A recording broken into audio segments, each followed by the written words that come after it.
Someone called today the most exciting day of the sports year, the kickoff of March Madness.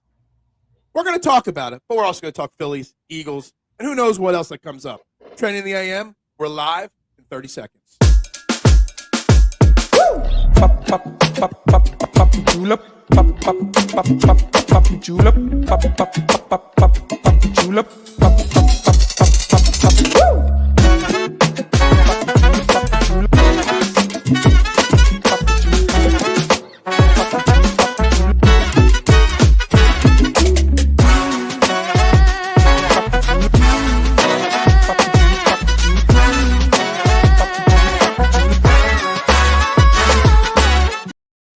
And a very good morning, everybody, and welcome to Trending in the AM right here on the STT Sports Network. We are live, YouTube and Twitter, as always, guys, so please do me that favor. Smash that like button, smash that subscribe button. It's free to do it. Doesn't cost you a thing to like, subscribe, and share, please. The race to 500 subscribers. We are there. We're 473, 27 away. I'm trying to do math very early in the morning. 27 away from that 500 subscriber level. So please help me get there. It's all done by you guys by just hitting that like button and hitting that subscribe button. I greatly appreciate it. I'm Phil Stiefel, and we got a special guest joining me today. For the first time in a minute, we got my boy, my little brother here, Cole Thompson. Good morning, Cole. How you doing today? Phil, I am doing great, man. It has been a while. We've had some very fun, iconic moments when I've been on this show, and I'm happy to come on here. I know I saw you made a bet for March Madness, and I sent you a text. I'm like, dude, I got to come on. I got to talk about it. I know you're not the biggest college basketball guy, and that's where I come in. You know, it's funny. And good morning, Rick. How you doing, my man? Hope you are well. We're going to talk Phillies in a minute, Rick, because I know you're a big Phillies guy, Rick. And Cole loves his Phillies as well. We're going to talk March Madness later in the show. But I want to start off for a second with just the theory. Because you say, I know you're not a big March Madness guy. I used to be like a massive – like I remember even owning my own business and being short-staffed. I would take the day off and make my wife do double work just to sit at home to watch basketball all day on Thursday, the first day of March Madness. But something happened, and I don't know what it is over the years. It's partly time-consuming, to watch basketball along with NBA and NHL and every other thing that I'm involved in. But I've lost my love of college basketball. I don't feel connected to teams anymore. Like, you don't have these teams with these, I don't want to say that the culture of the teams where they're staying together and playing for 2, 3, 4 years. I just don't feel that personal connection to any college basketball program anymore. And I don't know. Some people say, well, is it the NILs that ruined it for you? I'm like, no, I was for the NILs. You know what I mean? I was for them getting paid to an extent. Like, I don't know what it is, but has college basketball, like, seen a dip in ratings? I can't be the only one that kind of has lost its love of the sport. I don't know for sure on that. I would imagine the regular season has. March Madness hasn't. I know that. Okay. March Madness is going to stay the way it is. There's always new fans coming in. So I will say this. College basketball is the one sport for me where I love the sport more than I love my favorite team. I'm a North Carolina college basketball fan, but I love college basketball and watching college basketball more than I love being a North Carolina fan. That's not the case when it comes to the Phillies. I actually am not a big baseball fan. I don't really like watching baseball other than the Phillies. Now, the Phillies are my favorite team in all sports because I just love the Phillies and I watch as many Phillies games as I possibly can. But for me, I love the game of college basketball. If it's the coaches, if it's the some of the storylines you get, some of the greatest moments, upsets. It's March Madness itself is the greatest tournament in sports. It is the most entertaining. This is interesting here. This comment from Rick. The portal, the transfer portal. Maybe I haven't really put my finger on it, but the lack of kids staying together at schools has been hurt by the portal transfer system, right? And it is. And I don't blame the players at all. Like, if you're a college kid, especially somebody who comes in as – that's actually we'll get to that, actually.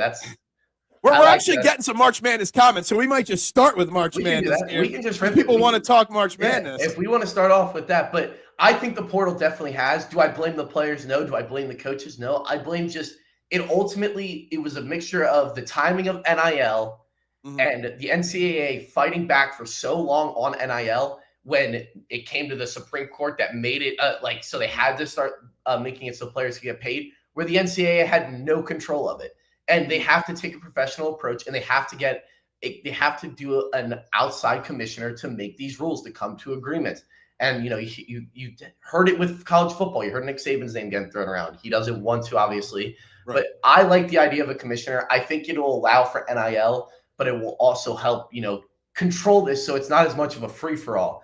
But, I mean, it's still entertaining. It's still entertaining to see the transfer portal, see different guys. I mean, let's look at – there's a guy in Kentucky, Lamont Butler, who came into the scene when San Diego State made their run to the national championship. And now he's playing at Kentucky. Back in the day, he wouldn't have had that luxury and that ability to transfer to get a better opportunity for himself to try to make the most money in college and potential professional career. Yeah.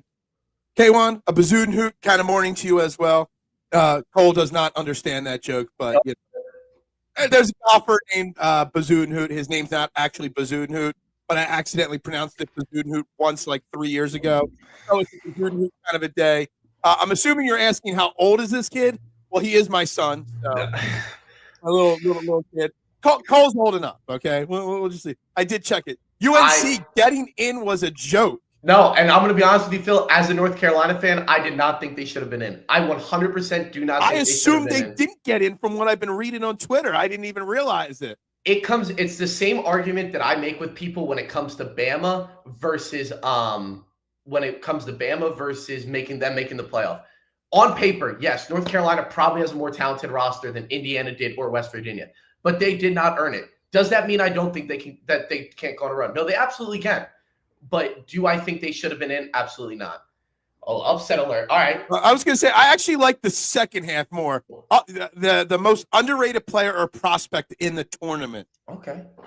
Start with that. Start with that part, because they're the kind of things that, I mean, I guess it doesn't actually matter, because normally an underrated player or prospect in the tournament would be someone the Sixers would be drafting, but the Sixers probably won't have a draft pick this year. So I see his next comment, and it's somebody who I want to mention. It's Derek Queen. Derek Queen, he has some defensive liabilities, but I think on a team like the Sixers or the Spurs, if you pair him up well with somebody, a defensive center, like if the Sixers obviously will live under the presence, they get rid of Embiid and you keep Andre Drummond, a guy who's strong on the defensive side, it'll cover up a lot of those issues. I think Derek Queen's going to have to be put into the right NBA team to be able to have a successful start to his career. He is an offensive demon, though. He is a certified bucket getter. He is the leader of what they're calling that Maryland starting five. They're calling him the Crab Five.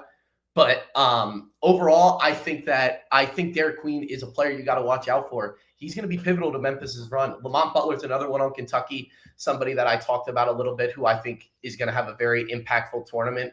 And I think Kentucky can go on a run, but some potential upsets in the first round. Is this comic count as an upset? I don't even know where Drake. I looked at the bracket for the first time this morning before the show, so I don't even know where Drake is on the bracket at this point. So Drake's interesting. It's a very popular upset to pick. It's a very popular upset that people are picking, and I agree with it. Drake is this team that is built off of guys that are Division II players that never really got D1 looks, who came together and have had a phenomenal season. They're 30-3. They ran their conference, and I think they have a very, very good matchup with Missouri. I love this Drake team, and maybe it's a little bit of the fact that I've loved this Drake team from when they were created. I love the storyline of this D2 hungry team potentially being able to go on a run, and I think they absolutely can. And I love their matchup with Missouri. Missouri is a team who has some defensive struggles, and Drake plays great team basketball. They have a great pace, and that's the thing that it comes down to. You have to have great guard play, and you have to play team basketball, and you have to control the pace of the game. Those are the three things that create upsets in March Madness.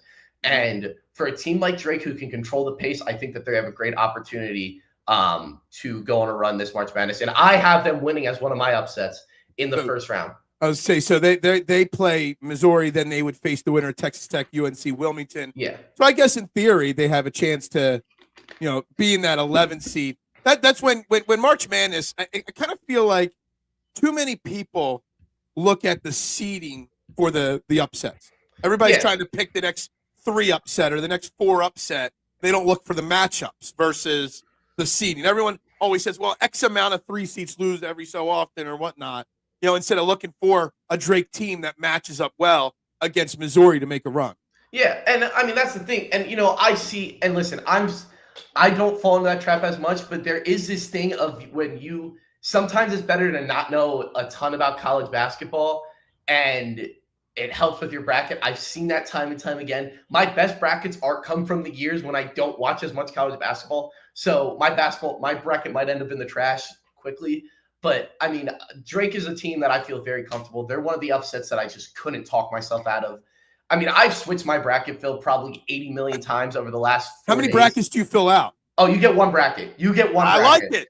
That's a round of applause for that. Listen. You get 97 brackets and then say, hey, I want a bracket challenge. You filled out 97 brackets. Of course you did. And again, if you have a bracket, I view having I saw somebody on TikTok say this, and I never registered. I view having a bracket, like a second bracket, like having a side piece. If you want to have it, I'm not judging. I'm not one to judge. But you can't go around bragging about it. Nobody cares about it. Stick to your old lady. Stick to your one bracket. I have one bracket. And when I was younger, when I was in high school and stuff, I filled out 20,000 brackets. And have I filled out 20,000 brackets this week? Yes. But I submitted one bracket to every pool I'm in, and I will only be claiming one bracket for the entirety of March Madness. I'm clipping this out. I'm clipping this out later and going to post it with what having a second bracket is like having a side piece. Exactly. I can't wait to find that clip later in the day. Dive's saying High Point to win. I actually how crazy was it taking High Point? I picked High Point as well. Purdue's been struggling down the stretch. They were on the 1 or 2 seed line early in the offseason. No, it wasn't. Was it over? What year was it over? 2001. So. Oh yeah, it was over before I was born. Yep. I was born in 2002. It was over before I was born. You got me there. So High Point is a team that is, again, this is the thing that creates March Madness. They have phenomenal guard play. They have won 13 in a row. They've have blown teams out. They've come from behind. They've won in many different ways. They won with their bigs. They won with their guard play. Purdue, on the other hand, has been struggling down the stretch. And Purdue's a team who year in and year out, falls short in the tournament. I know last year they went to the conference championship. The answer to that question is Cooper Flagg is the best player. We'll get to that in a minute. Yeah. I was just paging through them. Keep going. But I'll go back to the good ones. The thing here's how I usually do strategies of taking upsets. I try to take upsets in games where I feel like the second round team is going to lose regardless. Whoever wins between Purdue and High Point, I think loses to Clemson regardless. Because to me, that was just that was what you create, gives you the best chance to win your bracket pool. You're not going to have a perfect bracket. It's fun to, sit there and think about it. But when you accept you're not going to have a perfect bracket and you don't try to build a perfect bracket and instead you try to build the best bracket possible, I kind of work backwards in a way when I fill out my brackets. It's a little weird. But overall, I think High Point is a phenomenal upset pick. They're one of my upsets in the first round. I love a lot of the 13 seeds. So High Point, I have High Point winning. I have Yale beating Texas A&M. Yale's done it before. They did it last year against an SEC team. This Texas A&M team's another team that's kind of struggled down the stretch. They have a very good experienced starting 5, and they're bound to go on a run together. But overall, I really like this Yale team. They have experience. They've done it in the tournament before. And UC San Diego is a team I like a lot too. That was the toughest one to me, was UC San Diego and Michigan. Both teams red hot. UC San Diego's 30-4. They have been on fire. They create a lot of turnovers. Michigan turns the ball over a lot. The issue with UC San Diego you run into is they have one guy on their team that's 6'10". He does not play. They have nobody else on their team that is over 6'8". Michigan has 2 guys that are 7 foot. But to me, maybe it was me when I saw the bracket UC San Diego. I could not talk myself out of it. I tried to talk myself out of it, but I'm going to take the team that causes more chaos that I think can control the pace of the game. So I'm taking UC San Diego as well. I actually have them matching up with Yale in the second round and UC San Diego going to the Sweet 16. Wow. So this is a weird stat. I'm not fact checking Rick, but I'm assuming Rick's accurate on this. Yes. No team west of Central Texas has won a national championship in over 20 years. It's kind of I just left it up on the screen because as you were talking there about that Yale and that matchup there, I was just kind of trying to contemplate. I'm like, how's that even possible? I think Houston is the most Western team that falls I was thinking it had to be Houston, right? Houston is the most. No, I don't know if they won the national championship. I can't remember who won in 2005. Did Baylor win? Baylor won, but Baylor's East. Baylor's is in Eastern Texas. Okay, so gotcha. Baylor, I'm not a very good Texas geography. Isn't my strong point. Neither am I. I saw that fact earlier. Wow, it's kind of crazy. But no, Houston is the most Western team in this tournament that has a chance, like that fits in that line to make a tournament. Right. It's just kind of crazy. It's just kind of crazy. I mean, all the big schools, the USCs, the UCLAs of the world out west, Oregon, who's had high seeds from, year to year, here. I just kind of shocked that no big school on the West Coast has won one. I actually bet Baylor to win that year. That was the last time I successfully was involved in college. That was a few years ago. I did have I think I got them at like 60-1 to win that year. So that was a fun time for me because I had Baylor, and the very next year I had North Carolina, and I got clowned. I remember I just joined DSM Media, freshman in college. Everyone's like, "Oh, this kid's biased." I'm like, "Just watch. They have the starting five to make a run." And what do? They go to the national championship. This could be your come up, young blood. What's the best Wu-Tang album? So I personally, I'm not gonna lie to you. I'm not gonna sit here and act like I know much about Wu-Tang. My dad, on the other hand, he would be the guy. Your dad's probably my age, so yes. Yeah, my dad is a massive. He actually had a sign around the election. My dad, not a very political guy, and it said, "Presidents are temporary. Wu-Tang is forever." He had a sign in our yard that said it. So my dad he's the Wu-Tang expert of the family. I'm the sports guy that they come to. Like, I literally am like, I just watch sports. That's all I do. I very rarely watch TV shows or anything. Don't listen to music much. It's all sports for me. All right, so let's get back to this other question here in the comment. Who's the best player? Dive said it's either got to be Broom or Flag. You said it's clearly Cooper Flag. First and foremost, how's his ankle? Was his ankle he got rolled up, or yeah? I thought it was his ankle. I know I saw him in a wheelchair, and everyone was thinking it's like the next Paul Pierce situation. Yeah. He's just going to miraculously whatever. But Cooper Flag is probably the biggest name, or most well-known name in this tournament. Yeah. What's their situation like? How's his health, and what kind of run do you expect from him this year? So I overall think Duke, and again, I hate Duke with a burning passion. I think Duke has. Scotty. Yeah, no offense, Scotty. But again, I just from what I know, this Duke team is built to make a run. Cooper Flag's going to play. They were very cautious with him in the ACC tournament because once they got to the semifinals, it really didn't affect much of their seed. They were going to be a 1 seed whether they lost to North Carolina or when they lost to Louisville or Clemson, regardless. So they kept him out, which was, to me, the right thing to do. That bracket sets up so well for them. They get a Mississippi State or a Baylor team in the second round who I'm not really concerned about.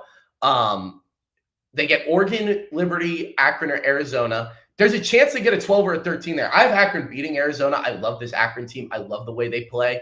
That one I'm a little more 50-50 on that I'm really not advising anybody to take. That's kind of me just trying to dig in my bag there and find some upsets to separate myself. So Akron, and I love the matchup for Duke no matter who they play in the Sweet 16. If they get Bama or BYU, who I think are the two teams that more than likely going to come out of that side of the bracket, I ultimately think it's a matchup that they can absolutely win. But overall, man, it's really, really tough to see them not making it to the Elite Eight. I just don't see anybody. And Bama can beat them. I just think Bama requires too much of it, relies too much on that fast pace of play and that guard play. Ultimately, I think Cooper Flag, that is going to be one of those games where Cooper Flag asserts himself as a March Madness legend. I think Duke's going to go to the Final Four. I really do. And obviously their ceiling is a national championship. Yeah. There's no question about it. Like, this team can win the national championship. And Phil, I'm just going to give you a little tidbit here. As much chaos as I have through the first 2 days of March Madness, ultimately my bracket ends pretty chalky. It ends looking pretty chalky. I think this is a year where it just ends pretty chalky. Last time all 4 1 seeds made the Final Four was, I believe it was 2008, when it was Memphis, Kansas, North Carolina, and UCLA, and it was in San Antonio. This year, it's in San Antonio. Ooh. This is the first time I feel like since I've actually started watching college basketball that all 4 1 seeds are going to make it to the Final Four. So that actually answers my next question was, did they get the 4 1 seeds correct? 100%. Because every year there's some school that feels, I should have been the 1 seed, or I should have been the 1 seed, or we debate, that team could have been a 2 or whatever. They got the 4 1 seeds, Florida, Houston, Duke, and Auburn, right? Yeah, 100% did. I think they could have put Duke as the number 1 overall seed. But overall, I think that they got them right. I think Auburn earned that number 1 overall seed. When Auburn was at their best, they were the best team in the country. They played so well. My issue with Auburn more is just from the way they handle adversity in games. But overall, I think that they got the 4 1 seeds right. I think these are the 4 best teams in college basketball. I think that it's pretty clear. I love all 4 of their paths. Houston, I think, is a team that's going to need to get tested early, and I think they do with Gonzaga. I think Gonzaga. That's where I get a little worried. I think Gonzaga can beat Houston, but I think if Houston can get through Gonzaga, they're going to be able to get to the Final Four. And it's weird, Houston's a very popular pick every year to win the national championship. They haven't done it with Kelvin Sampson. They've been close. They've gone to Final Fours. They've got upset it in the Sweet 16. Nobody's really talking about them this year. I'm hearing a lot of Florida, Auburn, and Duke. But I think that this Houston team's going to get to the Final Four. But I think that all 4 1 seeds, they got them right. And I just love all of their paths. Michigan State, Auburn is kind of that one game where I was a little back and forth on in the Elite Eight. This Michigan State team's good. And I don't like betting against Izzo in March, but I'm going to lean Auburn. And I think I'm just going to stick. My gut from the beginning told me all 4 1 seeds are going to make the Final Four, so I'm going to stick to that. All right. This is an interesting question because it's more Sixers related, but obviously this is more college related as well, in the sense is how much talent is actually in this March Madness. Because if the Sixers get the 5th pick, because I still think they don't. I think they're going to end with the 6th worst record. The NBA is going to screw them. They're going to end up with the 8th pick, and it's going to go off to Oklahoma City, whatever. But is there enough talent that's going to be coming out of this bracket, going to the draft, like high-end talent, or is it going to be a weaker group? Because to get off a Paul George contract, you got to attach something. You attach that pick, you get free of Paul George. So are you missing out on a generational player at 5 this year based off of what you see entering this March Madness? This is a very good draft class. They're the top 3 picks. So it's funny enough, the 2nd and 3rd overall pick, I think, in the draft, Dylan Harper and Ace Bailey, they didn't make March Madness. They were on a run. They both played at Rutgers. And that throws a little bit of a red flag for some teams. Wait, you had the 2nd and 3rd NBA players in the draft, or in the NBA draft, and you couldn't even go 500. That throw, but those 2 are both so talented and so dynamic, and they really didn't have much help outside of each other. Derek Queen's another guy. Some defensive question marks, but overall, he's going to be a very big offensive threat. There's another guy from France. I don't know how to pronounce the last name. It's Noah Esengu, I think. Esengu. Not 100% sure how to pronounce that, but he's a very, very good, again, a front court player, power forward, who I think can make a lot of noise coming into the league.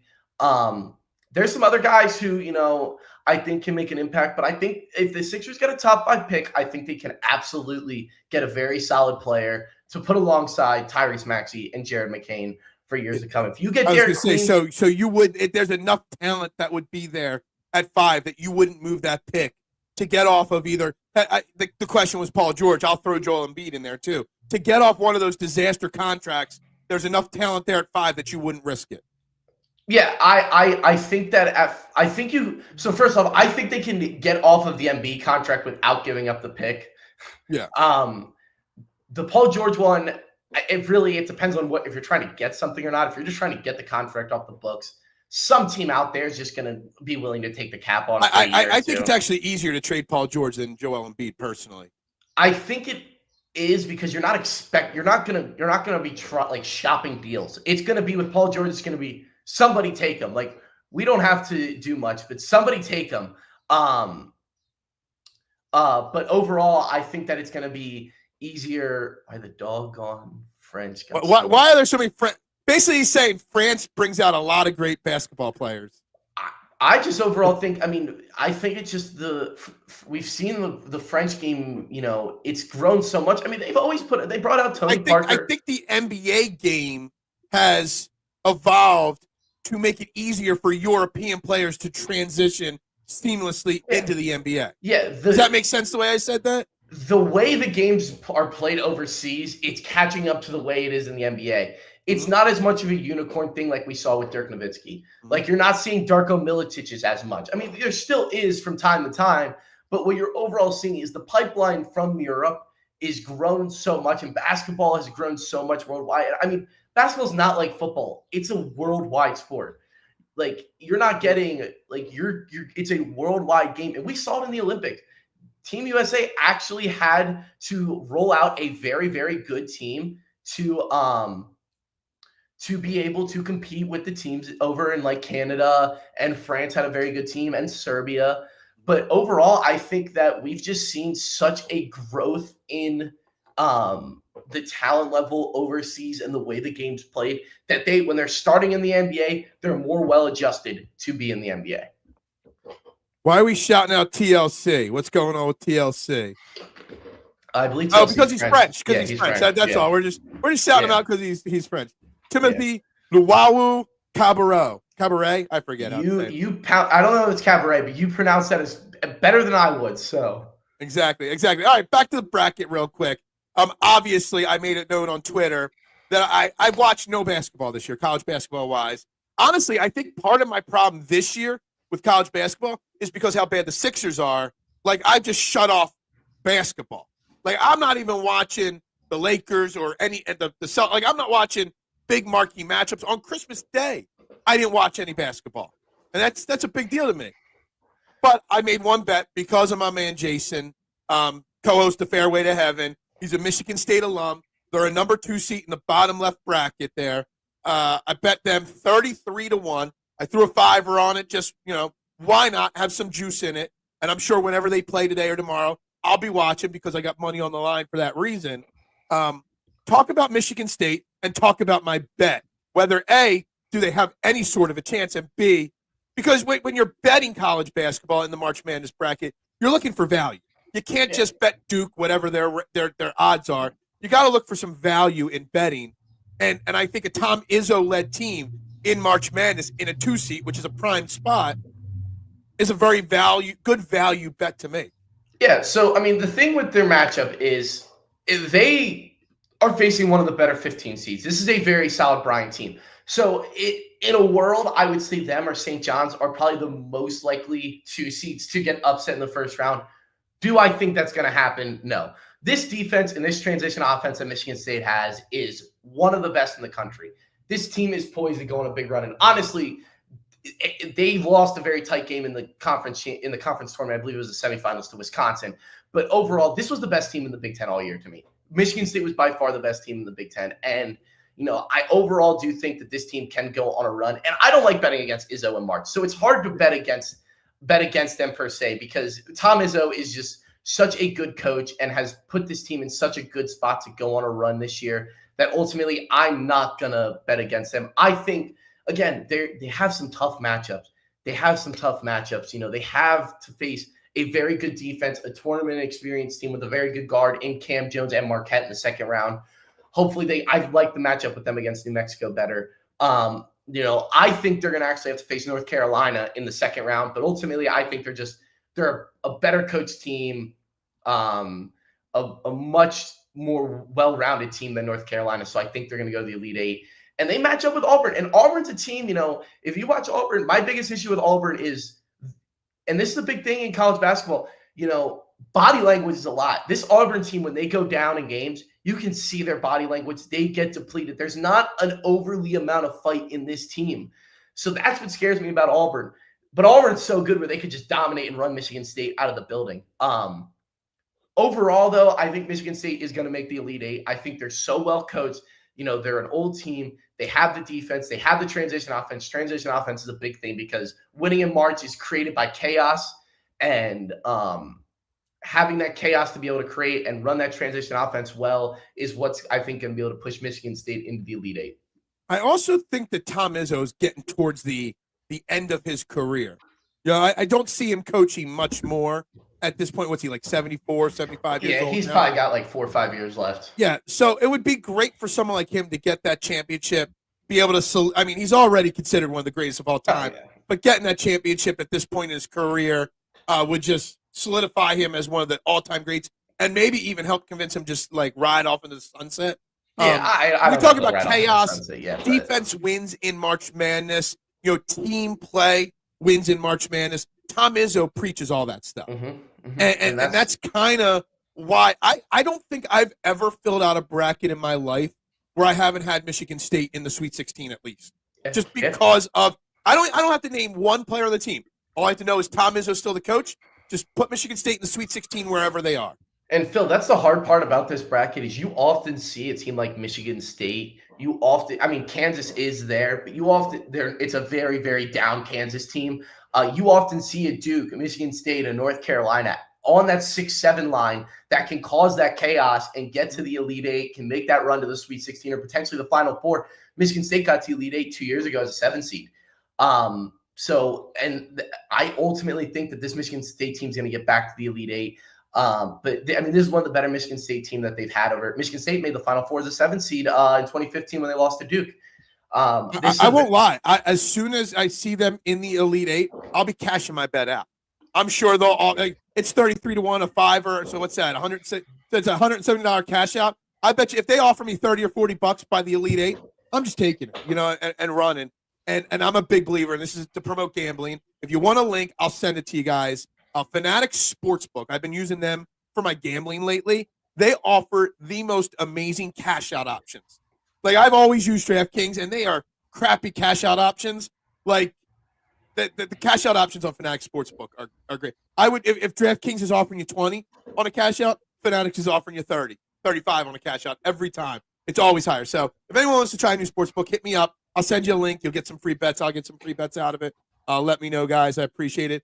All right, so you've got one fiver, okay, left to play. I'm sure you bet some basketball games or whatever. Actually, I don't anymore. I'm not going to disclose the location, but where I work for my internship. Oh, that's right. Can't bet, so I have not. That's right. Betting. That's right. I forgot about that. Just say hypothetically, you had a fiver to place on one one long shot to win the national championship this year. I know you've got chalk going through. You've got a fiver. You're going to this will say a long shot as a 5-seed or below that's going to make a run and win the title. And yes, we are still at 473 subscribers. Not good enough, so please hit that like button. Please hit that subscribe button, and please hit share button. Please, guys. We should have. We went from 461 to 473 on Monday's show alone.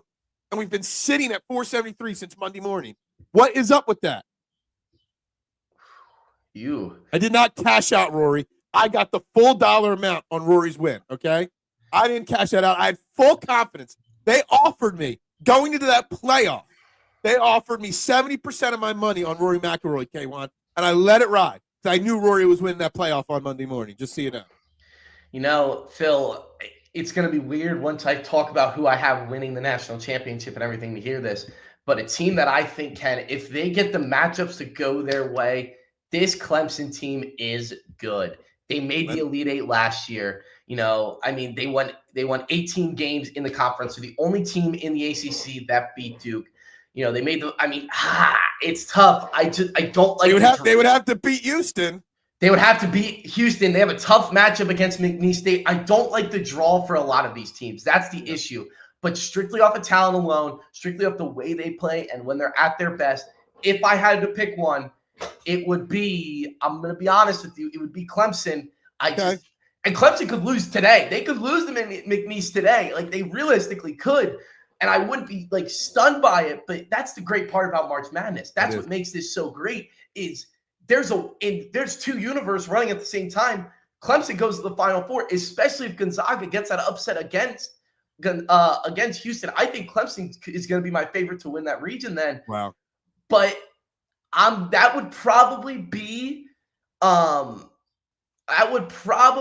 my pick if I had to pick a 5 seed. If you want a real long shot, just a real shot in the dark, it's tough. North Carolina's got to be up there. They were so talented of a team, and they've been playing so well, and they've been thrashing teams. I don't like the draw against Michigan State, though. Or Iowa State's going to be another tough game for them. I realistically there's a part of me that wants to say Drake. I love this Drake team. I love, I love the way this Drake team's built with, again, that whole Division II team, guys who didn't do it. I go to a Division II school. I've watched Division II basketball. So I love seeing Division II guys, go out there and be able to do something. I just don't know, I just don't know if they're talented enough to make it. I mean, it's hard. Long shots make it to the Sweet 16. One or two of them might make it to the Elite Eight. Every once in a while, you see them make it to the Final Four. But when it all settles, when all the dust settles, the most talented teams in the country are the ones that are always left standing. We saw that 3 years ago when it was a chaotic start to the tournament. But at the end of the day, I appreciate that, man. Thank you. At the end of the day, we never doubt Cole's knowledge. At the end of the day, we saw Duke, Kansas, Villanova, and North Carolina in the Final Four. I think that's similar how it is. I think we'll see some chaos over the next few days, but overall, I think that in the end, it's going to be very chalky. We're going to see a very, very nice, teams that we thought were going to be there are going to be there. But you never know. You never know. I could be completely wrong. I could look like a complete moron. And you know what? 2 years ago, that's exactly how it was. That's exactly how my bracket looked. I looked like I didn't watch a lick of college basketball because I wasn't picking FDU or FAU to go on a run. My upset picks got beat. Last year, I looked pretty smart. I had UConn going winning it all. But yeah, that's ultimately how I feel about it.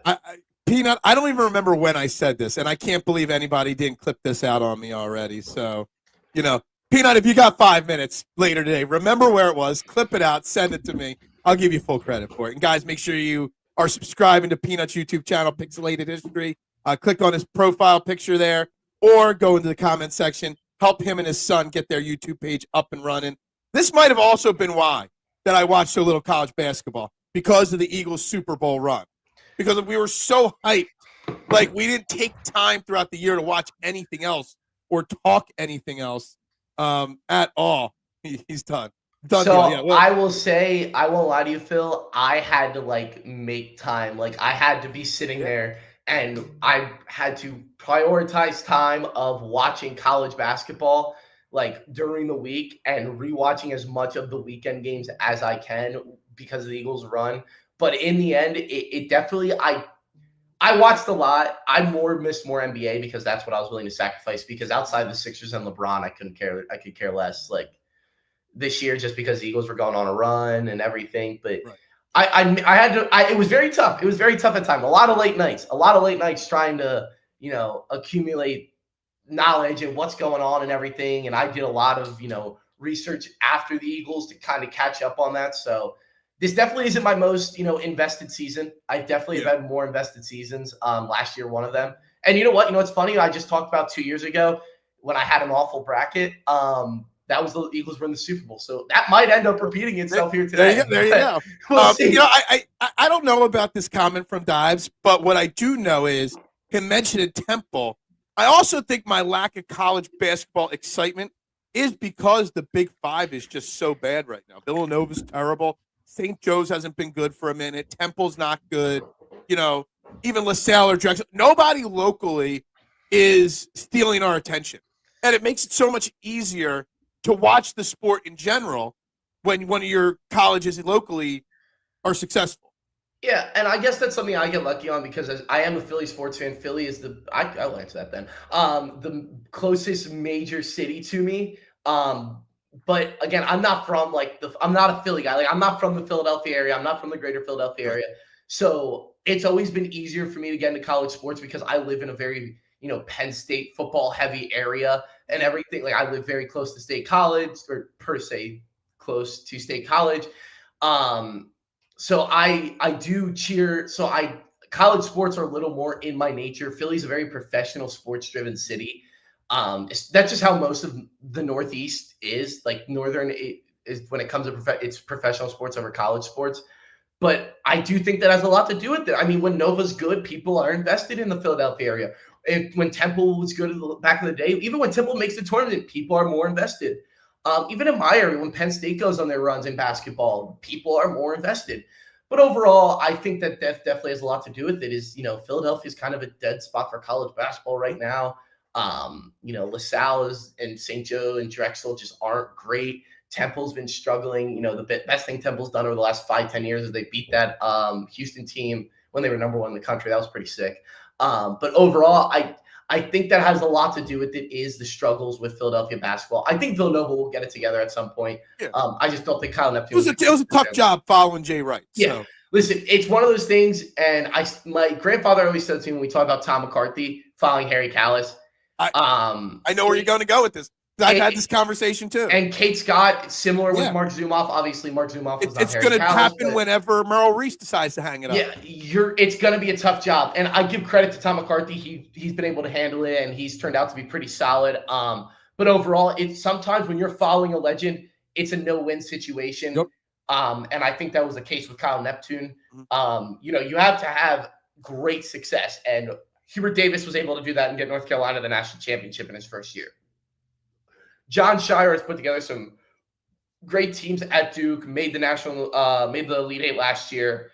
Didn't go very far his first year, but number 2 overall seed in the tournament, most notable player in college basketball, and the recruiting class they have coming in is insane next year.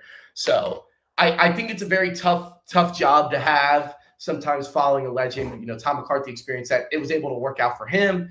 Same with Hubert Davis and John Shire. But it didn't work out for Kyle Neptune. And again, I just think that they kind of picked a guy who had the experience under Jay Wright's staff, and I just don't think it worked out that well.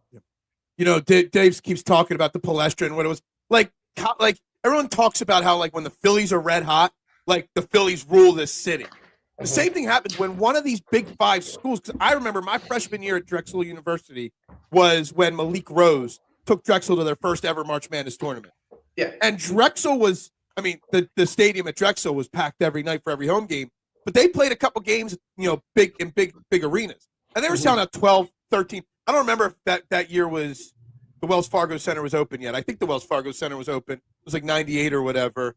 But they were selling out that arena because Drexel, a small school that's not known for sports, had an elite talent. And so that's how special when a Big 5 school gets hot. My claim to fame is I got to play pickup basketball against Malik Rose that year. So, and he dunked on me once and I just laughed my ass off. That's all you can do. Dude. That's all you can do. He looked right at me. He looked right at me and said, I'm going into the draft this upcoming year. You're really going to try to play defense on me? And I'm like, yeah. And then he dunked on me, and that was it. So, hey, I respect that. Sometimes, listen, you had no chance. My 5-point stance, I was going to stop Malik Rose. Yeah. I'm 6'2", 220, and I was going to stop this. I love the effort. Center. I love the effort. I respect the effort. I would have put the same effort into it. I would have got dunked on as well. No chance I was stopping anybody who's ever had a Division III basketball talent. As much as I know about sports, outside of lacrosse, sports were never my thing. Playing wise, I lack athletic ability. My entire sports career has been driven on understanding the game. So, yeah, I respect that, Phil. Obviously you got dunked on as one would. Obviously, yeah. The next time he got the ball, I just stepped aside and let him go. I think another issue that it comes into, Phil, is what you see is now with streaming services being so predominant, and it's so easy to watch these games from home. How easy was it to watch a Drexel basketball game from home outside of people that went to that were in the Drexel area? You couldn't. Never. No. Now, you could. Every single conference has some streaming deal with one of these, and it's great because it makes it easier for you to watch different college basketball teams. But it also kills the ability. What are you gonna do if you can sit there and you can watch the Sixers and Drexel play? Are you going to do that, or are you just going to go to the Drexel game, especially when Drexel isn't that good? All right, so finally, I don't think I got it yet. So I know you said you got chalk going to the Final Four, so I'm assuming you got the 4-1 seats going right through. Let's wrap up March Madness. Who's your championship game, and who's winning the NCAA March Madness tournament this year? So I said it earlier. I think that Houston's going to go to the national championship. I think this Houston team, this is the year that they do it. They have great guard play. They are the best defense in the country. They control the pace of play very, very well. I think this is one of their better shooting teams that they've had. And I think they're just being slept on this year. I think they're just being slept on compared to the other 1 seeds, and rightfully so. They've sold time and time again. But ultimately, I think this is the year that Houston gets the national championship. They beat Duke.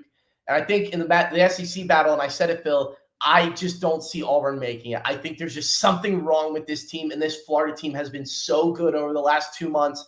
They played so well. They're 30-4 right now. They beat Auburn at Auburn already this year. And I think in a neutral site, I think they get the best of Auburn. And I have Houston versus Florida. Ultimately, this is the year for the Cougs. I think Houston is going to be our national champions. They're going to cut down the nets in San Antonio this year. They're just, to me, it's just a perfect storm. The draw that they have, if they can get to the Sweet 16, if they can get to the Elite Eight, I don't see them losing. I love the way they match up with the other 1 seeds. I love the way they match up with Gonzaga. I love the way they match up with Clemson.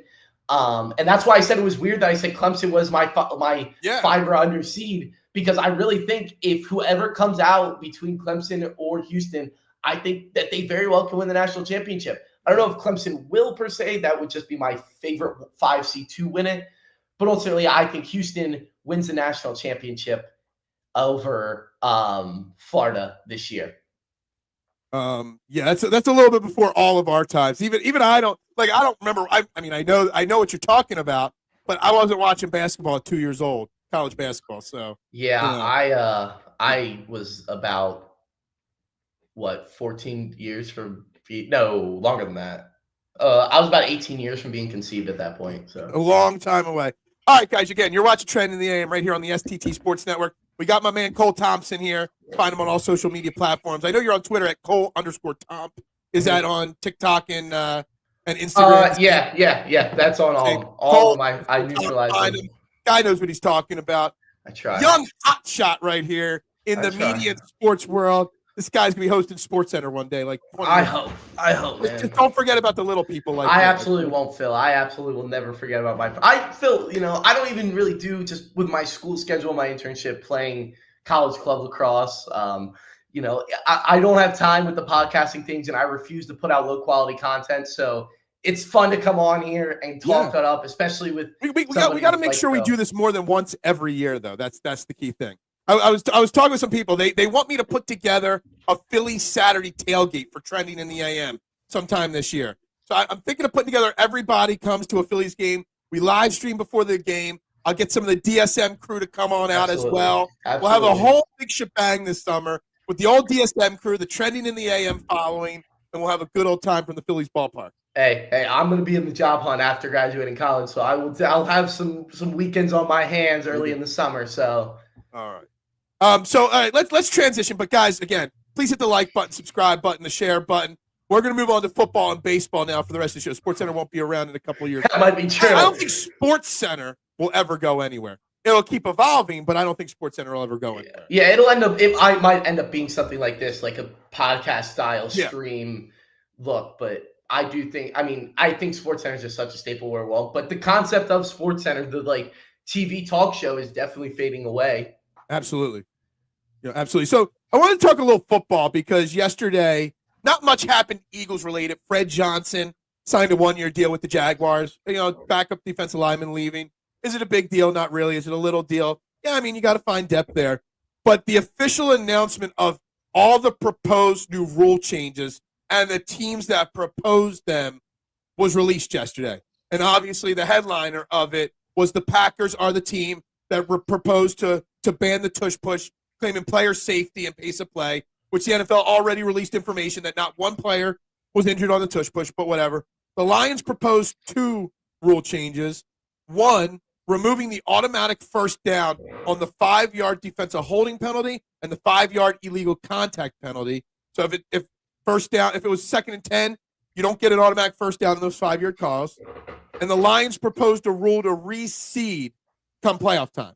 So the division winners aren't guaranteed a home game in the first round. And then the Eagles proposed to make the overtime rule in the playoffs, where both teams are guaranteed one possession, the regular season rule. They were the 4 rule changes proposed by the NFL.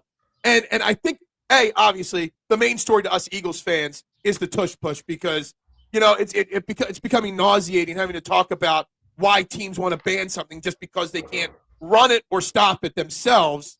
But I think some of these other rules are intriguing or interesting to talk about as well. So first, Cole, thoughts on the banning of the tush push that the league that certain teams are trying to do? I think it's disgusting. I think it's a sham. I think it's soft. And it goes back to make football football. This is the most football play there is. Absolutely. Just pure strength. Just everybody lining up, pure strength, pushing against. And again, I've never put the pads on, so I haven't experienced it. So maybe there's a grain of salt there that you take with that. But to me, from somebody who just watches the game as much as I do, this is as football as it gets. Why are you trying to ban it? I think it's just that that we learned again this year that when the Eagles run it, they are the best at it. And I think that if everybody did it and it was constantly successful, I would be a little more on the fence of, okay, maybe, but the Packers, they ran it well. They ran it differently. They ran it with the tight end, and they ran it well. They got it twice on the Eagles in the playoff game. But overall, it doesn't make sense to me. You saw the Bills couldn't run it successfully. What did the Eagles do all year? Ran it successfully. It is your Packers tried. The team that's proposing the rule change tried to run it, and their quarterback fell over trying to run it. Yep. You know what I mean? Like, we've had this conversation far too many times, on this show. But it's like, I bring it, and you're a big baseball guy, but you're a younger kid. That my outrage over banning the tush push is the same reason why I had outrage over banning the shift in baseball. Okay? Because if you can't figure out how to beat something, we just change the rules so you don't have to beat it. Yeah. Learn how to hit opposite field on the shift. You know what I mean? In football, learn how to stop it or learn how to do it yourself. And it's just kind of crazy that in sports, what are you going to do? You're going to outlaw zone defense in basketball? Are you going to, make the goalie take off 2 minutes of every, quarter or period in hockey? Like, how many? Once you start a precedent of changing rules because somebody mastered something, at what point does it stop? Yeah, you go back to the zone defense. We saw the zone defense was banned in the NBA for years, and now people think Michael Jordan's better than LeBron James because of it. These are the consequences that happen when you do things like this. And overall, I think that, banning the tush push is just absolutely ridiculous. I think that, and maybe, again, bias, we're Eagles fans, so again, but overall, to me, it comes down to if you can't beat a play that only one team can run so successfully, you're banning it to, stop this team from running it successfully. And I just think I don't see it being banned at all. So here's the question, and I forget the exact. I don't think it's 51%. I think it's 66%. Owners vote on these rule changes. Yeah, 60. Do you think? So it's not whether the question shouldn't be whether it will get should it be banned or not. Is will it get banned? Because there are several teams, the Packers, the Bills, I think the Bengals have been in on this. Washington has been in on this. There are a half a dozen teams that have succumbed to the Eagles beating them with the tush push, over the last year or two, that are pushing at the forefront for the rule to be changed. Do you think there's enough support in the league to ban the rule? I would be shocked if the Eagles are able to run the tush push next year. Oh, wow, okay. I disagree. I don't think there's enough support to get a ban. I think that there's not enough teams that run it well to where they're going to want to do that. I think that do I want it to be? No. Should it be? No. But do I think it will be? Probably. I think that's interesting because I don't know.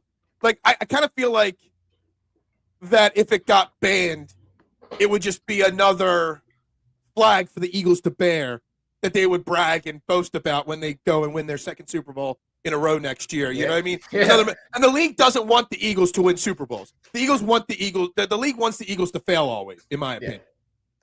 Yep. Negativity around the Eagles sells tickets, sells clicks, sells YouTube views and stuff like that. So the league wants them to fail. So banning it, would give them extra motivation not to fail. I don't know. No, I agree. Would I vote to ban it? No. But do I ultimately think they will ban it? Yeah. Okay. All right. So the next rule that I'm intrigued about is this reseeding in the playoffs. Because it's funny, the Lions are the team that proposed this rule change, but if the rule change would have happened last year, it would have helped their division rival, the Minnesota Vikings, the most. The Vikings would have gone from the 5th seed all the way up to the 3 seed, and the Packers would have gone from the 7th seed up to the 4th. I looked at this up yesterday. I think the 4 seed. So it would have helped out their 2 division rivals the most. What do you think about taking away the advantage of winning your division, because I know last year was an anomaly with 3 really good records in the Central or the North, and also in the East, because the Commanders had a low seed. But also, it takes away, what was it, like 10 years ago, where Seattle won their division at like 8-8 or something like that, or 7-9 or whatever. It takes away giving that advantage to them. The way the playoffs are structured, it being one and done, I don't like this. I love the value. Football is so unique in that aspect. Baseball has it too, but when you look at other tournaments, college football, NBA, March Madness, NHL has it a little bit. I don't know exactly how the NHL playoffs are structured. I'm not overly into hockey, but these playoffs are structured where you win your division, you get in, but you just, wherever you're seated. I love the uniqueness of football, the value that it has in winning your division. Where you win your division, you're in the tournament. You are getting a home playoff game. I love the value of it. I love how important it is. I hate this rule change.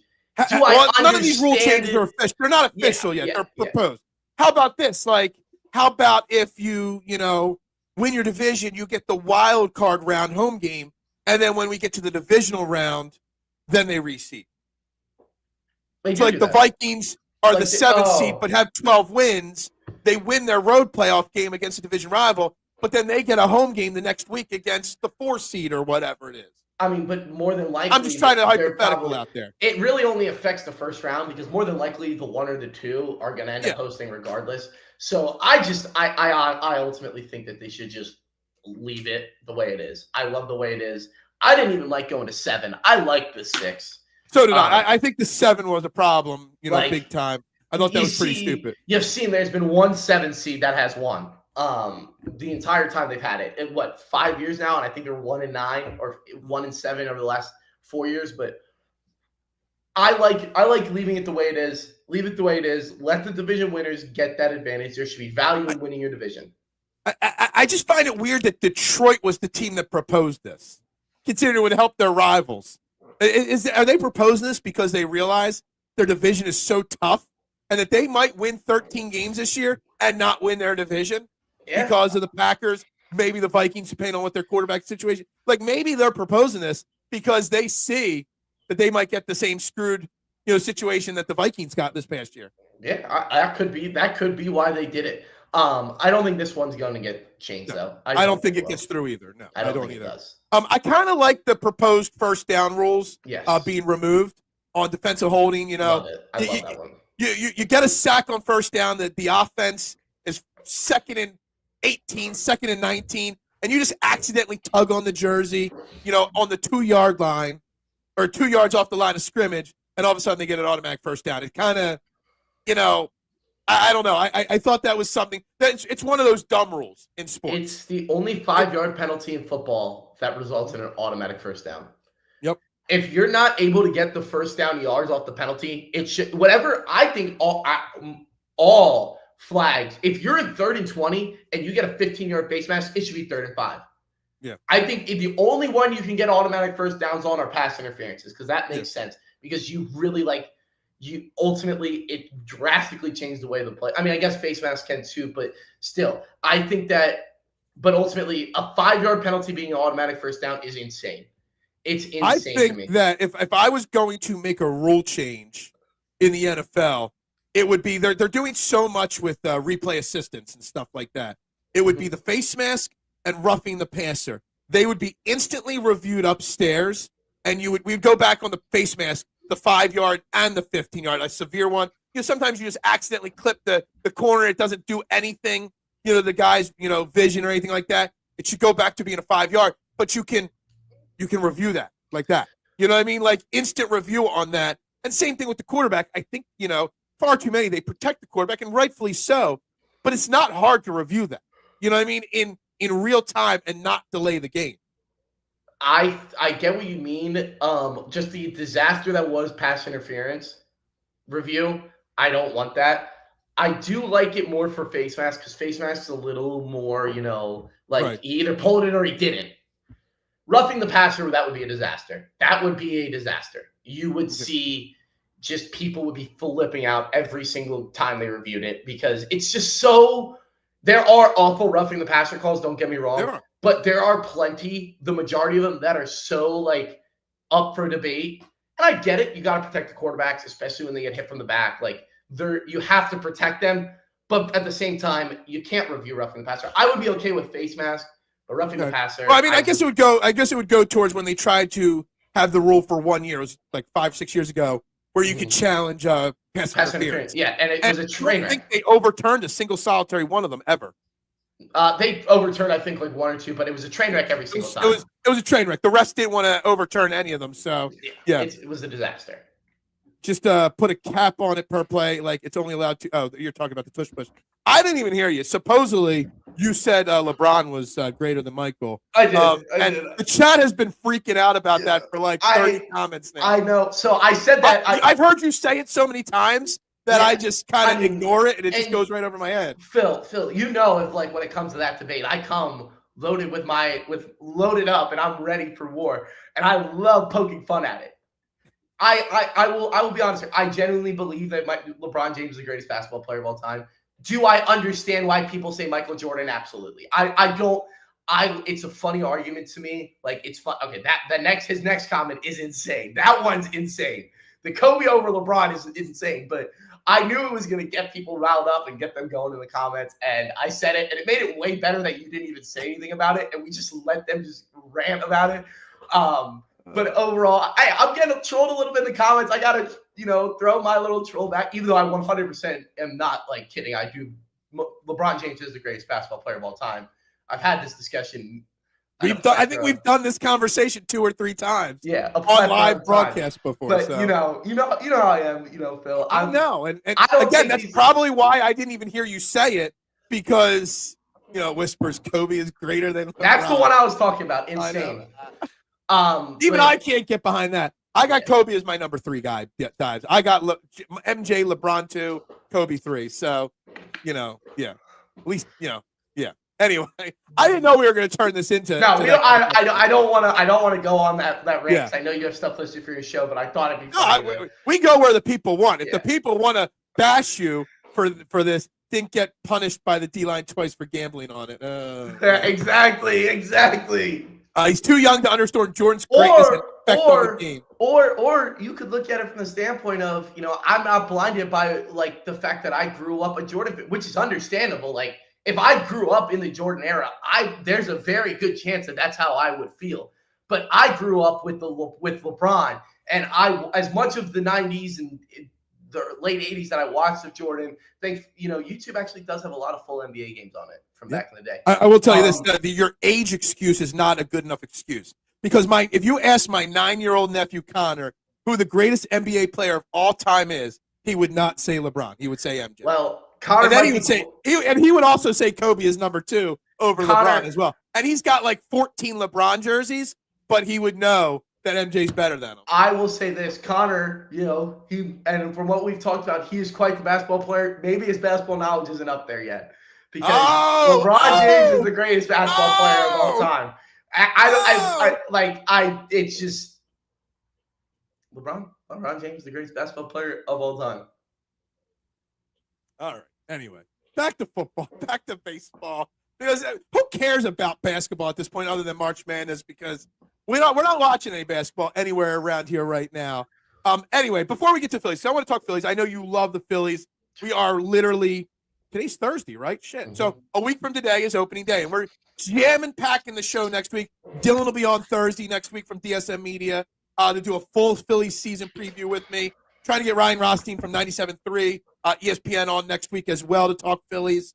But I know Cole's a big Phillies fan, but I just want to general thoughts. I know some of the Eagles fans are not happy with the offseason. Do you have any thoughts and opinions on how Howie Roseman's handling this post Super Bowl championship? Because I just love saying that. I had to say that post Super Bowl championship offseason. Long term, I like it. Is it upsetting? Do I think it might hurt our chances? That I can get behind. Do I think it might hurt our chances a little bit of winning the championship, the Super Bowl next year? A little bit, but I like what it's building long term. Football's the hardest sport to go back-to-back in. Yeah. It's the hardest sport to go back-to-back in. And with this cap surge, there's a lot of teams that have a lot of extra money laying around that were willing to throw a little bit more into the pot for guys that came off the Eagles, because you want to get the guys that won the Super Bowl. They won the Super Bowl for a reason. So I get it. Long term, I like the idea of going young. And also you have all this cap space now where now you can have the room to re-sign Jalen Carter, Nolan Smith, Cooper DeJean, Quinyon Mitchell, Nakobe Dean, Reed Blankenship. Keep that defensive core there. You didn't lose your young core. That was the biggest thing to me. You didn't lose your young core. You had some sacrifices, and some more sacrifices are going to have to come along the next few years.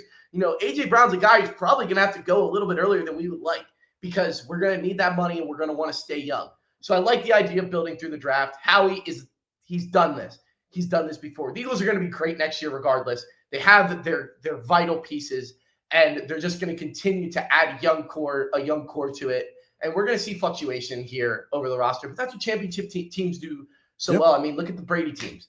Look at those Brady teams. Look at the Chiefs. Look how different the Chiefs roster is. They have their core, and they've built around it. I agree with you 100% there. Totally. And Mr. I saw this. I actually have the ability to take calls on this show. I just don't know how to work it. There's a Bluetooth setting on my soundboard. I even created a Google phone number so people can call the show. I have no clue how to hook my phone up to the soundboard so it comes through to the screen. All right, if somebody wants to give me a tutorial on how to do that someday, there is a way to do it. I don't even know how to get my wireless headphones connected to my soundboard to run this. I've sat around and played with this shit so many times. I have no idea. So there is a way to do that. And I would love to take calls someday on this show, mister.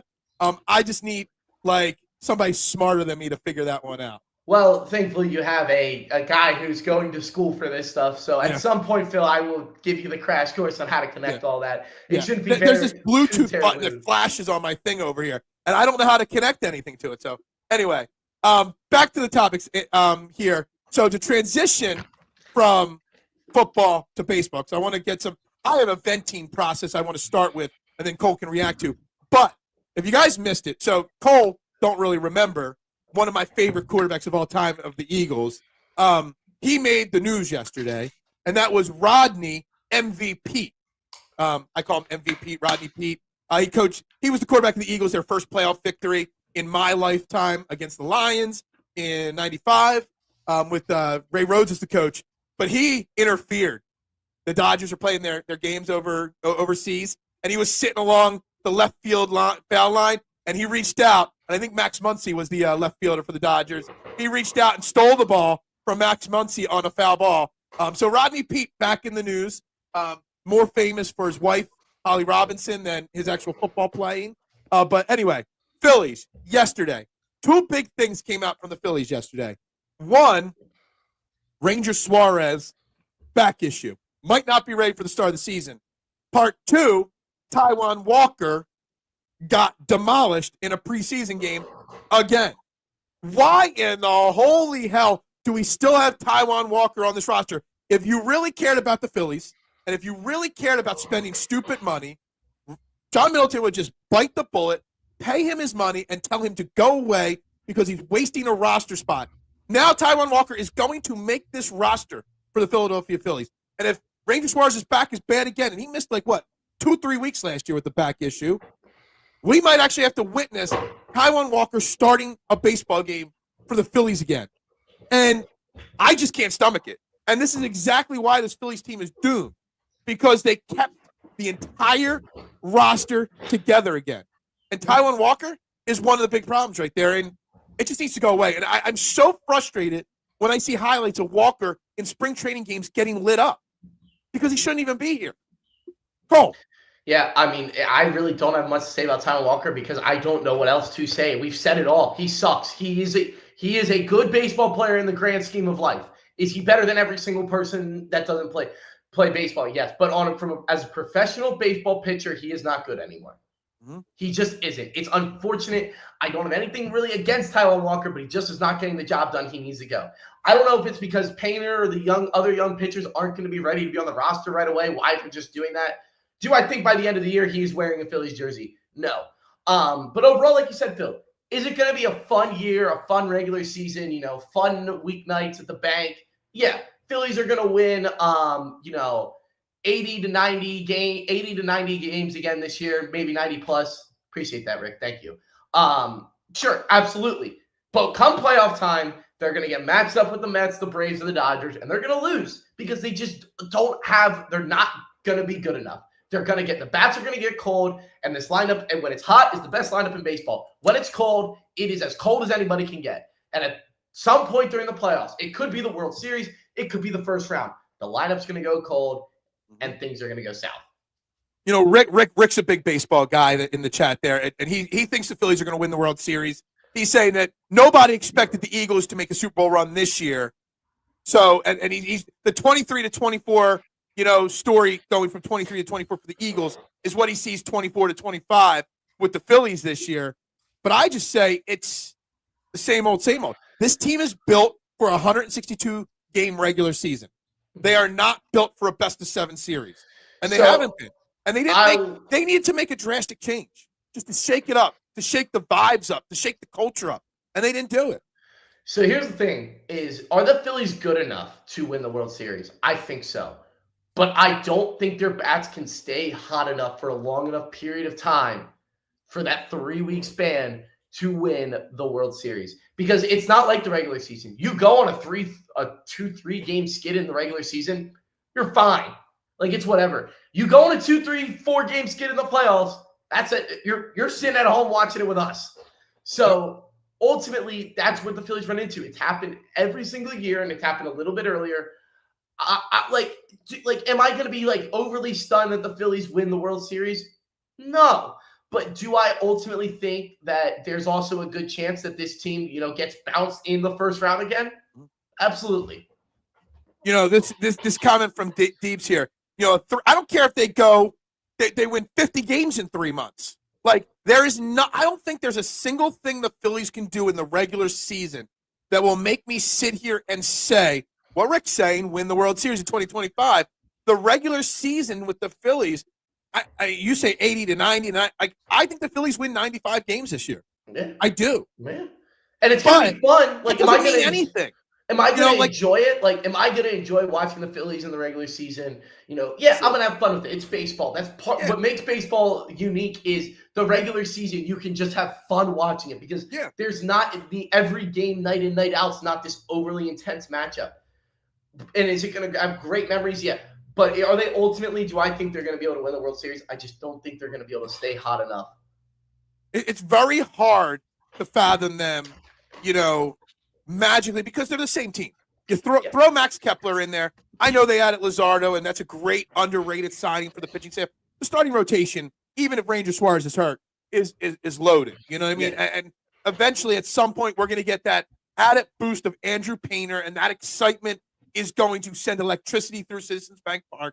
Mm-hmm. But it's all about the playoffs. Yeah. And I love this comment from Nooms here, and we've touched on it a few times this offseason, that he thinks it's going to be like the 2012 Phillies, which kind of crashed because of injury and age. And you think about it, there's a lot of 30-year-old guys. There's also a lot of older guys on this team. I feel like there's a lot more younger guys. You still have Bohm and Stott. Bohm is like 28, 29 years old now. But in baseball age, that's not overly old. This isn't it's football or basketball. It's middle of his career. I would say 26 now. Turner's in his 30s. Harper, Schwarber, JT is at the end of his legs right now. Injuries are hard to predict. Injuries are hard to predict. Nola. Injuries are hard to predict. So if they stay healthy, which I'm just assuming they don't have a drastic plethora of injuries that are extended periods of time. I mean, people are going to get hurt. It's a 162 game season. Yeah. But I don't it's hard to predict long-term injuries. So that's the only way I don't see this team being great. Having a great regular season is injuries, and it's just hard to there's no way to predict that. Yeah. I love this comment here. Trey Turner has to be that guy that becomes a star again. So here's the thing, and I'm going to counter this comment. Rob Thompson has to be the manager that lets Trey Turner become the star again by no matter what happens in the first week of the season, plug him in the leadoff spot and leave him in the leadoff spot for 162 games. No tinkering with the line. I've said this before on the show this spring, Cole, is that I don't trust Rob Thompson to stick to this new leadoff role for Trey Turner. Kyle Schwarber's going to struggle for a week. He's going to switch it and then leave it. Or Trey Turner's going to have 2 bad games in the leadoff spot. He's going to switch it and leave it. I don't have the faith in Rob Thompson. And call me a Rob Thompson hater like some do, whatever. I don't see him as an elite manager or head coach or anything like that. He's everybody's best friend and nobody's boss. I did forget that you are not a big Rob Thompson fan. If it was up to you, Phil, I think you would have been fired after they lost the World Series. I did say on this very show that he should not be guaranteed the full-time job after losing in the World Series. That they should have, at a very minimum, interviewed other guys. And I said he was never going to bring us back to the World Series. And here we are, 3 years later, and we're still not in the World Series. Right. As of now, you are right. Pat myself on the back now. And I do know that if they get to the World Series again with Rob Thompson as the manager, you'll be the first person to admit you're wrong. I do admit I'm wrong, so yeah. Yeah. I think that they're going to be. I don't think that is right though. They do have to stick to their lineup. Stop moving guys around. And that's the one thing I've always questioned about Rob is why he's so jittery with the lineup. It is a 162 game season. It's a 162 game season. Guys are going to get hot or cold. Just let the lineup sit. When guys need a day of rest, just plug the other guy in there. Just leave your core guys at their spot and then build around it when you need to. Hey guys, make sure you check out Philly Press Box Radio tonight, right here on the STT Sports Network. Chet's rolling solo tonight. He's got Big Al Zafiri as a guest, and he's got Phillies broadcast legend Chris Wheeler. So Chris Wheeler's going to be live right here on the STT Sports Network tonight at 7 p.m. with Chet. He asked Chet over under 90.5 wins for the Phillies. I smashed the over on that. I think it's a 94, 95 win team. But it doesn't matter, Chet. I don't care if they win 95 games. It just doesn't matter to me. It's can they win the World Series? Even get to the World Series. That's all that matters. Yeah, I would say that I would also go with the over. I think I would go with the over. They're a super talented team, whether you like Trey Turner or not, and I love this. Trey Turner's approach. When we signed Trey Turner was supposed to be an MVP caliber player. He hasn't been that here. Yeah, no, absolutely not. I mean, he had that good stretch. He had that good stretch after they did the standing ovation. They made that stupid ass Netflix documentary, which I think was just so dumb. I haven't watched it. I haven't either. I don't want to. It's just going to aggravate me. Yeah, was it cool in the moment and it got hot? Yeah. But we made a documentary about it. I mean, come on. Yeah.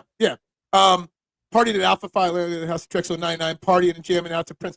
Dude, we were probably partying in the same frat house then. As I probably partied in that frat house too. Yeah, I was there. Yeah, in 1999. Yeah. You weren't even conceived in 1999. Nope. Rick, if you remember a really shady-looking high-top van parked on the street in Drexel University, I used to drive my van up to Drexel, park in the street, and sleep in the back of my van after everybody drove that. It was the 90s. That's how I'm pretty everybody. I had a high-top conversion van. And I basically had a couch that turned into a bed. It had a cooler hidden in the floor. It had a mini TV and VCR. I can hook my Nintendo system up in it. It was like my mini apartment. So yeah, this is the thing right here with the Phillies season right here. Wake me up when Andrew Painter's first start. I mean, the Phillies could be winning at a 70% clip. The energy level around July 4th, when Andrew Painter makes his first start, it's going to be electric at Citizens Bank Park. Yeah, absolutely. I mean, that's what I'm most excited for the regular season is that Andrew Painter first start, and I want to be there so bad. But that's the most exciting thing coming up for the. That's the most exciting thing coming up. I did rent it out like an Airbnb a few times, Duck. So you never know. You never know. I mean, my dad was at Westchester, so it's not overly far. I mean, I lived in Westchester and drove to Drexel, so maybe you never know. Maybe he's the one that bought it off of me. I don't. He might have. Maybe I was conceived in that van. But overall, now I do think Andrew Painter. That's probably the most unique, exciting thing coming up this season. Yeah, absolutely. I'm sorry. That last joke kind of threw me off a little bit. I thought it was hilarious. Yeah, it's great. It's great. Anyway, I'm like reading my notes here, and I see 11 written down. It's 11-minute mark that I got to clip out there from you. Okay. Anyway, so I mean, I don't even know where we're going here. Anyway, we're getting close to the end. So, what's going on in Cole's life now? You know, what do we got going on in Cole's life? Yeah, you know, we used to talk, guys, about his dating life on this show pretty regularly. What's going on in the life of Cole at this point? Well, I do have a girlfriend now. Did you give her flowers on the first date? I did, and she's now my girlfriend. So it worked out. Hey, that proves that might be the strategy for if there is a future another girlfriend, which obviously I hope not, but you know how life works. I hope she ain't watching this after the way you did that. Yeah. Way you just danced around that comment. I don't want it to be, but you never know. You never know. She is Cole in the but overall, Cole does not have a podcast at the moment. I don't anymore. No, so I'll tell a little bit of that story. I have an internship right now in media production. It's a very good one. It takes up a lot of time. I also play club lacrosse in college. Where the real athletes play. Woo. Okay. But overall, no, I'm just busy with that stuff, Phil. I mean, it's club lacrosse, so it's player ran. We're trying to run it. I'm helping run it. One of the big pieces of running it. So that takes a lot in my internship and everything. And then I still watch sports every single night. Like I make sure I do as much as possible. Yes, and Phil, I remember a point when I came on this show and I wasn't 21 and I couldn't even I couldn't drink. I went to a Phillies game with you guys before and I couldn't drink. And now you didn't drink that night? I didn't. No, I drove one of our friends back that night because he was. That's right. I forgot about that. Yeah, that's why we got to get back to doing those Phillies tailgates. I know. The content creators tailgate. I'll get right on that. I'll get right on that, Mister. Yeah. Yeah. That's funny. He says a Phillies Wings podcast. I would love to see lacrosse is fun because lacrosse is my favorite sport I've played. Obviously, like I love playing it and I love watching lacrosse. I would love. It's such a hard audience to capture. It's such a niche thing. And I know so much about other sports too, and it's not my favorite sport to watch. So my avenue of sports is Philadelphia professional sports, college sports, and the UFC. Those are. I was just going to say UFC. Do you still make? You can't bet anymore. But you used to be quite the UFC gambling tout out there. I was, and I was. I had some very good. I was pretty good at it. I still watch UFC all the time. Yeah. Everything. I've taken a little break because I've been. When the Eagles were going on their run, I was watching college basketball too. So it kind of made it very tough to watch all of them. So and also, I'm a senior in college. I was still partying a little bit now. Yeah. Come on. We were all, we weren't all, but I was a senior once. I know what is his question. Wu-Tang Clan is something to mess with. True or false? Oh, absolutely not. No, you don't mess with the Wu-Tang Clan. That I do know. People gamble on not wrestling, UFC. Oh, you can place a bet on WWE wrestling if you want to. Those sports books always put out WrestleMania lines. That's and I don't understand how you would bet that. Yeah, I used to bet a little bit of UFC. Not much, but I used to bet a little bit of UFC. Wasn't very good at it. You can literally gamble on anything. Yeah. Literally. There's an app you can somewhere, gamble on the Oscars, the Tony Awards. You could gamble on anything you want. Hell, I like to claim that I'm a golf gambling tout. Hit Rory McIlroy. I'm sure this week's event just kicked off about 35 minutes ago. I got a lot of money on the line this week, trying to get my fourth outright this year. So, yeah. Hey, I didn't know. Is Liberty one and done? I do not think Liberty's going to. I think Liberty's tough because Liberty absolutely can beat Oregon. Their style of play matches up with Oregon, but I think Dan Altman's going to have to get a win. And Oregon is at a very good year. One of their more talented teams. I just think their pure talent's going to get them through. That best musical line on the Tonys is insane. I don't understand what you say. The opening musical line on the I'm a huge fan. I brag about it. I watch the Tonys every year. Yeah. Shoot me. Whatever. I used to do singing and dancing growing up. Yes, I did. You wouldn't know it by looking at the tattoos and the beard, but I was a musical guy back in the day. So you're a little young to be a greaser though, right? A what? Oh, to be a greaser. I mean, I started in Greece when I was in school. No, yeah, but you weren't. Yeah, I am right. Like you are like significantly younger than the Greece era, right? Oh yeah, absolutely. Dude, how old do you think I am? I just said Born you're in younger. 1947. Okay. I thought the Greece era. Yeah. Okay, Greece era would have been 1940s. I was born in 1980. Jesus, not that old. Oh, you knew I had to come on here and get you. Man, I am old. I feel so old right now. So my body feels it. I once took a first date to the casino after dinner was over. She was all too eager to go. She lost. That is an interesting place for. Listen, I respect that's not it. a good first date. I respect it. All right, I was wrong. I think you're definitely wrong. I completely. Phillies order should be Stott, Turner, Harper, Schwarber, Realmuto, Cassie. I disagree with this lineup. I loved the idea of Stott in the leadoff, but with Turner here, it's got to be Turner. I've already come up with Smithston. We'll go over it. I'll do a graphic for it next week. My perfect lineup is Turner 1, Harper 2, Bohm 3, Schwarber 4, Castellanos 5. Who am I missing here? Castellanos 5, Stott 6, JT 7, Marsh 8, Kepler 9. That's or flip flop Marsh and Kepler. It doesn't matter. But I already put that out there. It should be Turner, Harper, Bohm, Schwarber 1, 2, 3, 4, without a doubt in my mind. Okay. Seeing the tip. Yeah, exactly. All right, guys, we got to wrap this up. I know Cole's got to go. I know I got to go. Everybody have a great day. Tomorrow, as per request, Cole wasn't requested to be a guest. I got Cole on. You guys requested Parcero. We had him on yesterday. Per request, Shane Haft from Pinpool Podcast Network will be on tomorrow for about 30 minutes. Next week, we got guests lined up. So make sure you hit that like button. Make sure you subscribe. Did Stubbs get DFA'd? That would be great if he did. I hope so. If that's just breaking news now, fantastic, because I'm over the Garrett Stubbs vibes. But, guys, make sure you hit that like button, subscribe button. We'll get back into some Phillies talk tomorrow. We got lots of Phillies on the next week here on this show. So we'll get into Phillies, and then obviously Shane Haft talking Eagles football and the offseason at 9 a.m. tomorrow. But, guys, like, share, subscribe, everybody. Have a great day. As we end every show, it's very simple, guys. It's Go Birds. It's Bubbles Up. Go Birds. Pop, pop, pop, pop, pop, julep. Pop, pop, pop, pop, pop, julep. Pop, pop, pop, pop, pop.